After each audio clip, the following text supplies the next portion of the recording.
Oui, c'est extrêmement délicat en ce moment. Je crois que je n'ai jamais embrassé autant de femmes, en une seule fois naturellement. Si le 8 mars est la journée internationale de la femme, ce 6 mars était peut-être finalement celle du préfet. Avec quelques 120 bis distribués, Dominique Bellion a individuellement salué la quarantaine d'élus gardoises, non sans rappeler plus sérieusement que les femmes n'ont toujours pas la place qu'elles méritent, si ce n'est au sein de sa préfecture, seule en France à avoir 3 postes de directeur occupés par des femmes.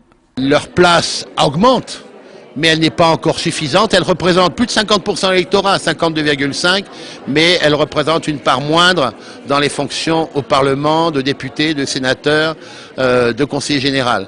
Et le Gard n'est pas particulièrement signalé, encore qu'il y a des progrès, puisque nous avons une femme sénatrice.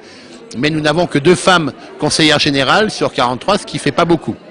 Et nous avons à peu près 18% de femmes maires. Là encore, il y a des progrès à faire.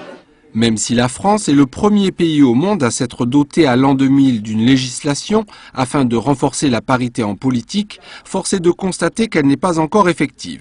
Si l'on compte 43 femmes maires sur le département du Gard, une seule gère une commune de plus de 3500 habitants à Manduel depuis 2001. Non, je ne trouve pas beaucoup d'évolution, puisque j'étais seule femme en 2001, vice-présidente au niveau de l'agglo, donc seule maire.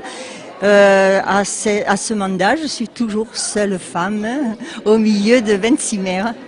Alors comment ça se passe? Ça se passe bien parce que je pense que j'ai affaire à des hommes intelligents et courtois, mais je souhaiterais qu'il y ait un peu plus de femmes. La place de la femme s'améliore petit à petit. Ce que je regrette, c'est qu'il ait fallu légiférer pour qu'on puisse arriver à une certaine parité, en particulier au sein du conseil municipal. J'ai toujours un peu l'impression que la femme, pour qu'elle puisse arriver, il faut qu'elle fasse plus ses preuves que les hommes. Je pense que nous gagnons de la place, des bonnes places même, je dirais. Mais les femmes se freinent d'elles-mêmes par rapport à leur vie familiale et surtout par rapport aux enfants. C'est plus difficile pour une femme parce qu'on a quand même une double fonction en étant mère de famille, donc c'est quand même assez difficile de pouvoir...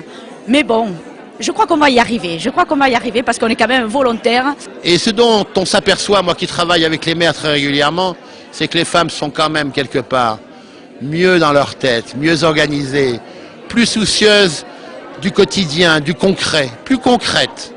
Les femmes ne rêvent pas, elles rêvent dans l'action, elles rêvent dans la réalité.